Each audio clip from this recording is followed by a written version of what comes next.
बातमी पुण्यातून. पुण्यात उमेदवारानं चक्क प्रतिस्पर्ध्याचा एबी फॉर्मच खाऊन टाकलाय.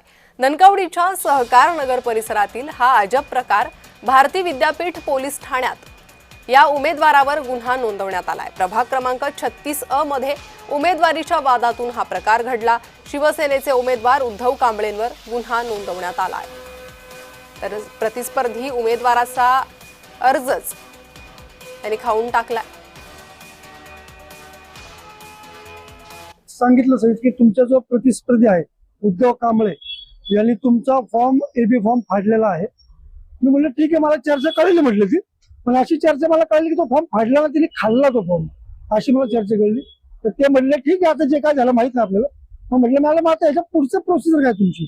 तर मॅडमचं असं उत्तर आलं की बाबा तुम्हाला आता फक्त जनरल निवडणूक आयोग एक लेटर पाठवेल की बाबा तुमचा असा प्रॉब्लेम झालेला की तुम्ही ती झेरॉक्सची प्रत तिची सादर करावी आणि फक्त अर्ज तुम्ही द्यावा की बाबा हे झेरॉक्स मी तुम्हाला प्रत देत आहे.